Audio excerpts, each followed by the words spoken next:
Şu an canım nasıl sıkkın biliyor musunuz? Ama yine de müthiş bir yemek yapacağız. Eski Sirkeci'de esnaf lokantası, Doğu İşhanı'nın karşısında olan efsane sulu yemekçi. Bu tarifte mutlaka çelik tava kullanıyoruz. Tek kişilik yapacağım. Tek kişiyim, tek tabancayım. Saat gece 4. Bugün biraz geç kaldık. Patates, evde olan patates bu. Canım sıkkın, biraz bugün onun için muhabbet de edeceğiz. Büyük patates kullanabilirsiniz. Tamamen tercih sizin. Bu arada patatesleri kesmeden önce ayçiçek yağı. Yağ ısındığı anda hemen patatesleri kızartıyoruz.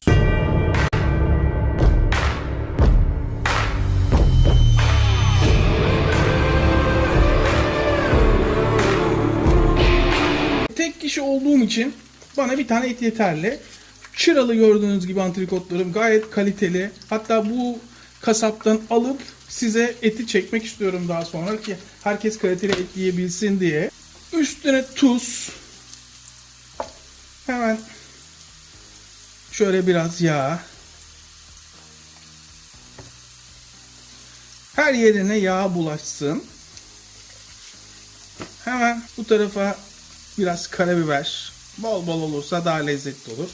Ama tabii tercih sizin. Tekrar tuz. Tekrar yağ. Müthiş bir yemek yapıyoruz. Dediğim gibi inanılmaz canım sıkkın. Biri bizi gözetliyor diye bir yarışma programı. Orada Eddie diye bir lavuk vardı. Canı sıkıldı mı halı silerdi. Ben de yemek yapıyorum. Bütün kafam dağılsın diye. Benim için patatesin kızarması önemli değil. Yağın lezzetini alması yeterli. Bazı arkadaşlar tekne ne oldu filan diye soranlar var. Şimdi helal parayla bir yere kadar oluyor ve benim eski durumum yok. Daha önce de söylediğim gibi dükkanlar varkenki gibi durumum yok. Esasında bugün dükkan açmaya karar verdim desem, inanın 1 lira koymadan hemen açmam için inanılmaz yatırım yapan insanlar olur. Bakın şu anda 0 yağ görüyor musunuz? Tekrar ocağa koyuyorum. Bu hemen başka tarifte. Tavam çok sıcak, orta ısıya getiriyorum. Ateşi kontrol etmek önemli. Ve eti duyuyor musunuz sesi? İşte bu. Etin istediğimiz kıvama gelip gelmediğini nasıl anlarız? Et kendini salıyorsa, bakalım salıyor, demek ki kızarmış. Şovumuzu da yaptıktan sonra etin yani parçalarının tavanın her yerine yapışmasını istiyorum. Biliyorsunuz kanalı devrettik. Bazı arkadaşlar isyan etti. Oysa ki hedefe gidebilmek için hareket ediyoruz. Keşke imkan olsa da yapıp devredebilsek. Böylece istediğimizi alabilsek. Bu arada şöyle bir bakalım. Et istediğim gibi kızarmış. Hemen şöyle alıyoruz. Ocağın altını hafif kısıyorum. Ateş çıktığını görüyorum. Zeytinyağı şöyle 2,5 yemek kaşığı. Daha sonra soğanı, yani söylediğim gibi eğer ki yemek işi yapmak istesem hemen şu anda bak bu saatte saat 4 sabah haber salsam yarına hesabıma yatan parayı şaşırırsınız. Git istediğin dükkanı tut, istediğin yatırımı yap diye. Ama bu nereden geliyor? Benim yıllardan beri piyasanın içinde olmamdan, dürüstçe davranmamdan. Bu arada 2 sarımsak salla, düşeş, patlat, yine açta kazanıyoruz. Bir sistem kurmak istiyorum açıkçası ve bunun içinde ne yazık ki elimizdeki miktar yetmiyor. Hemen sarımsaklar içine biberlerin kafasını kes. Kafasını kestikten sonra şu içlerini al. Burada Charleston kullandığımız için içini kullanmayacağız. Ve hemen yuvarlak yuvarlak kes. Çünkü YouTube tarafından en fazla engellenen, önermelerde çıkmayan kanal biziz. Oysa ki söylediklerine göre hiçbir tanıdığı olmadan, hiçbir reklam vermeden bu kadar geç açılıp da bu kadar büyüyen başka kanal yok. Ama artık orası durmuştu. Onu vermek zorundaydık. Tam ortaya domates salçası. Bakın soğanlar biraz siyahlaşmış gelebilir size. Kesinlikle yanmadı. Bu evde olmamızdan ve ocağın iş yerindeki gibi olmamasından ve müthiş bir ocağa sahip olmamamızdan. Ama bu ocak ben çoktan istesem değiştirirdim. Bu hızlı yemek yapar. Çalışması kolaydır. Şimdi birazdan size soracağım kanalla ilgili. Siz de bana fikrinizi belirtin. Bilhassa kemik kadro. 1 çay kaşığı kırmızı toz biber kullandım. Çay kaşığı ucuyla karabiber. 1 kişilik yapıyorum. O yüzden miktarları ona göre ayarlıyorum. 1 çay kaşığı kırmızı pul biber, ister acı ister tatlı. Şimdi burada Kekik ama kırarak, mutlaka kırarak. Bir tutam, hatta 2 tutam. Böylece bütün aroması çıksın. Baharatla birlikte şöyle bir karıştırıyorum.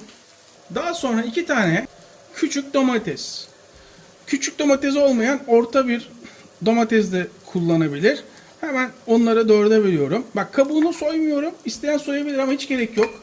Kabuğunu soymamızın bir püf noktası var. Böylece dağılmayacak domates, hem de üstüne üstlük kabuğunu daha sonra kolayca çıkartabileceğiz. Hemen domatesler de oyunun içine. Daha sonra patatesler. Çok eski bir yemek yapıyoruz. Gerçekten Sirkeci'deki tarihi, fakat şu anda sahibi vefat ettiği için artık çocukları tarafından işletilmeyen, daha doğrusu yemekler onun kadar lezzetli olmadı. Hemen su bardağı. Ölçülü yapalım. Kafalarda soru işareti kalmasın. Murat Kolboşu, bizi bulmadın. Biz kanalı devrettik. Sen kaybettin sen. Şaka bir yana, bize çok düzgün adamlar, insanlar, bir su bardağı yeterli oldu. Ulaşmaya çalışan oluyor. Fakat bana nasıl yaklaşacaklarını bilmiyorlar. İnanın öyle şeyler oluyor ki, Koray emekliyim, sana katıldan 1000 lira göndermek istiyorum diyen, ben zar zor vazgeçiriyorum. Et firması sahibi mesela, delikanlı bir adam ama bak, ismini de söyledim firmanın, ama bana nasıl yaklaşacağını bilmiyor. 15 dakika sonra, hatta 20 dakika sonra beraber açalım. Patateslerin kabuğunu soymamıştık, hatırlıyor musunuz? Hemen geliyor. Bak. Hop, kabuklar. Hemen böyle. Hemen bir kap. Soya sosu. Şöyle 1-2 yemek kaşığı. Krema. Yarım paket. Hemen karıştır. Soya sosu tuzlu, ona göre.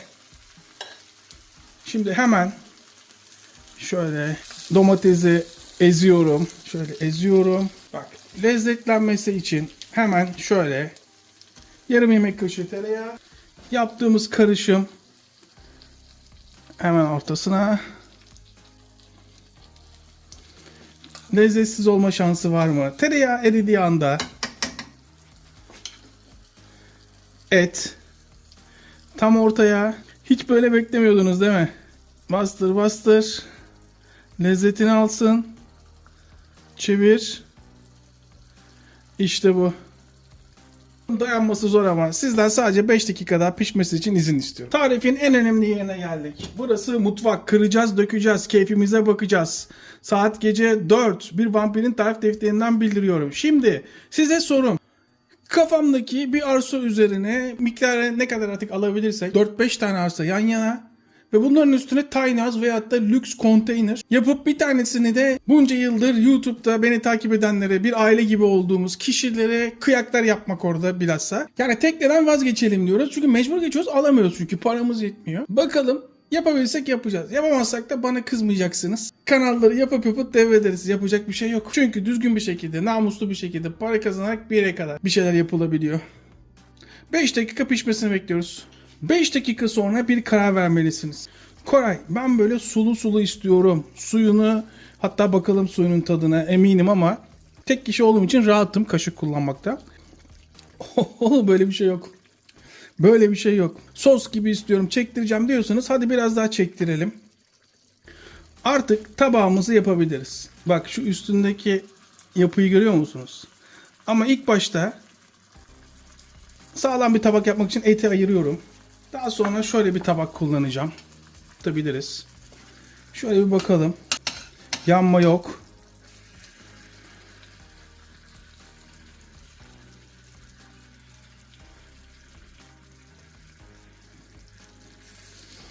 İstediğiniz gibi yapabilirsiniz tabağınıza. Buna mantar da çok yakışır. Hemen etim. Öf. Şu 3 parmak tekniğini yapacağız. Yıllardır geliştirmemi sağlayan kendimi. Şunu mutlaka yapmalıyız. Açın ağzınızı. Şunun bir tadına bakın. Öf. Şuna bakar mısınız? Michelin yıldızlı restoranta gidin. İnanın, şöyle bir tabak gelsin önünüze. Ve suyun kıvamına bakar mısınız? Kolay kolay akmıyor. İşte tam böyle olmalı. Görüyor musunuz?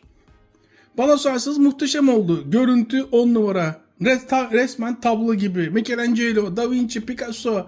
Ali Koç kalkın lan ayağa. Ustanız geldi. Gerçekten tablo gibi oldu. Yani şu sosun kıvamına bakar mısınız? Kullandığımız et de inanılmaz kaliteli çıktı. Normalde ben öyle çok yağlı et sevmem. Ama şu çırası, yani buna yağ demek nankörlük olur. İlk başta şu tamamen soslanmış etten yemek istiyorum. Şuna bakar mısın? Hatta şöyle yapalım. Hatta şöyle görün, çok daha hoşunuza gidecek. Açın ağzınızı. Şunun bir tadına bakın bakalım. Uzun zamandır yediğim kesinlikle en lezzetli yemek. Hatta en lezzetli et. Domatesi, biberi, patatesi, sosu. Hemen bir de şöyle tadına bakalım sosuyla birlikte. Açın ağzınızı. İnanılmaz lezzetli ya. Daha ağzıma atmadan öbürü var ya, alttan patlıyor. Gerçekten uzun zamandır yediğim en lezzetli, bak yemeklerden biri demiyorum. Yemek. Dışarıda yediklerim de dahil. Bilmiyorum insanın kendi yaptığını bu kadar lezzetli demesi ne kadar doğru ama mutlaka bunu denemelisiniz. Şof. Tekrardan herkese selamlar. Mutlaka şu tarifi bir yapın. Ramazan da geliyor. Bilhassa Ramazan'da. Etli yapmaya çalışın. Biliyorum durumları. İmkanda yoksa tavukla da yapabilirsiniz. Herkese şimdiden afiyet olsun.